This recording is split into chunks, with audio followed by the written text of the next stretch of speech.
It's not a second passport, it's not residency. Ultimately, it's about putting both together along with other components to get the right blueprint that is customized for what you really want in today's world. So we're talking about building a blueprint, a sovereignty stack that fits your mobility, tax, and lifestyle goals all into one place.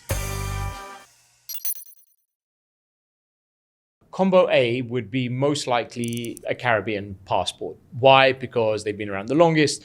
A lot of people have processed these passports, received these passports, and they're happy with these passports. So you're going about 15 years plus, people have been taking advantage of these passports in the 5 Caribbean nations. There's actually going to be a 6th one launching a program in 2026.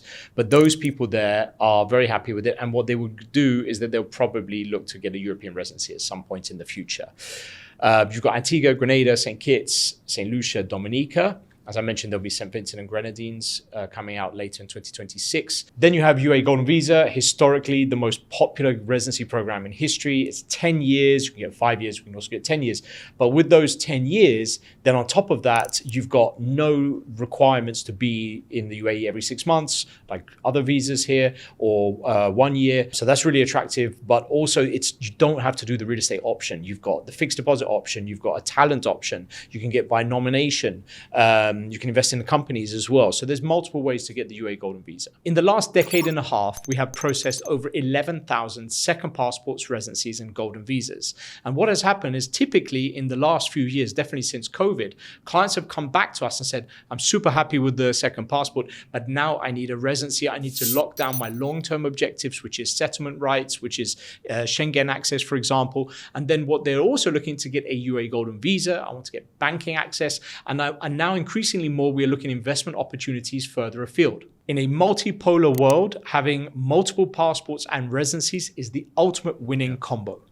However, some people like Turkey. They like Turkey, particularly from North America, because they like the fact that the money is invested in a property, in a liquid real estate market, $400,000. They keep it for about 3 years. They get 5% return. So even if the property market in Turkey, which corrects 15%, then in the end, they still got their money back in terms of their investment. But actually, Turkey's real estate market went up 20% last year. Of course, they have an inflation issue, but you get my point, is that essentially you just can sell the property whenever you want. So a lot of people still like Turkey. It's actually by volume the most attractive citizenship by investment program because, again, lots of people can buy a property in Turkey and get the Turkish nationality. Then you compare it with the Maltese MPRP residency program, very attractive, permanent, doesn't get a lot of publicity, but we have processed several for that country, and I think it's very attractive.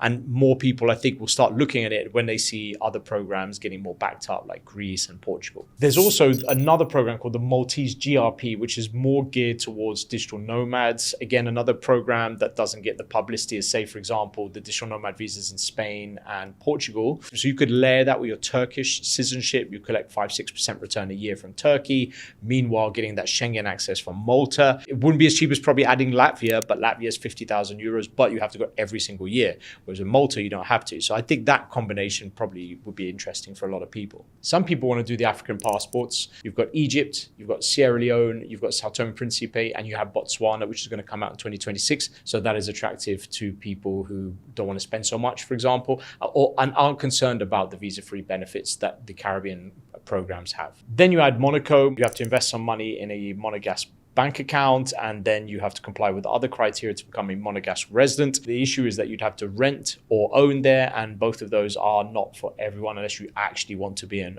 Monaco. Here's one example.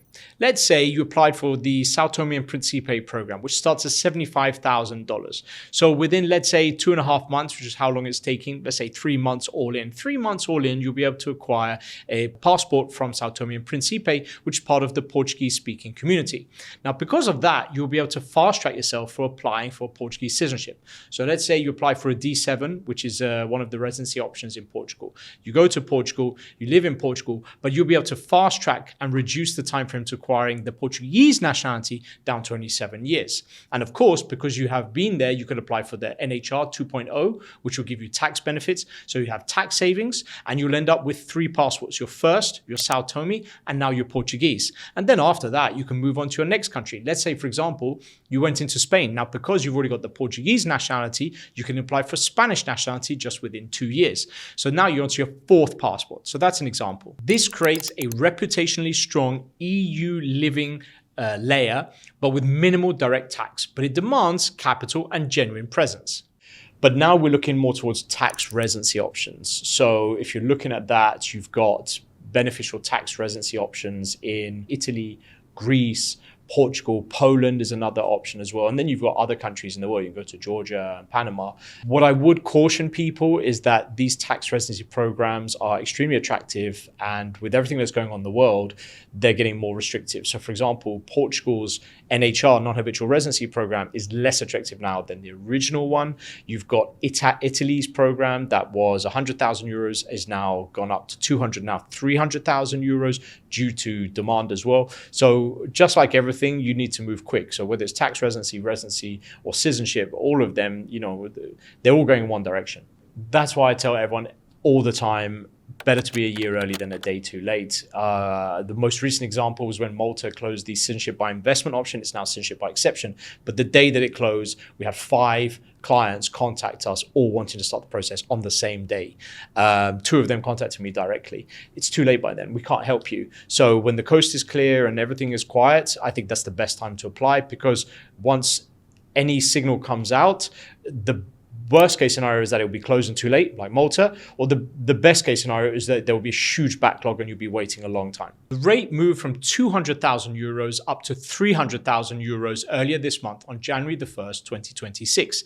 These regimes rarely move backwards. They don't become easier, they don't become cheaper. So timing affects the numbers. Big market EU base, controlled tax exposure, and diversified passport optionality inside a single strategy. But if you're concerned about the Caribbean and whether they will or won't have Schengen in the future, probably Greece from 250,000 euros, 400,000 if you want to be more picky about what you want, and it goes up to 800,000 euros if you want to get a place in Mykonos, for example. Alternatively, as I mentioned, Malta is very attractive. It's not getting a lot of attention, and if it's not getting a lot of attention, it means that the turnaround times for the application are pretty quick. There's always a correlation between mass publicity around the program being pushed by particular agents, for example, and delays. So those programs that are flying below the radar give you very good benefits, such as Malta's MPRP, for example. You'll find that there'll be very fast turnaround times. But not everyone is interested in EU options or Schengen. For example, if they've already got visa-free access with their primary passport or their secondary passport, they don't really mind. They contact us more for the Asian programs. So we've had a lot of interest in the digital nomad options in Bali, but Malaysia's MM2H, which is extremely popular and was the most popular residency option before the UAE's golden visa. I've got a lot of friends who live in Malaysia and they talk very highly about the quality of life there. Combos can expand further. You can get an African passport, you've got several to choose from. You've got Sierra Leone, you've got Sao Tomé, for example, you've got Botswana coming soon. And then on top of that, you can layer a citizenship by merit or citizenship by exception, it's also called. You can get that from Albania or Serbia. And then with that, you can choose from, let's say, for example, a Georgian residency, so invest in real estate, and you can get your residency there. You could also get the tax residency from Georgia, very attractive to decrease all your tax on all your global income.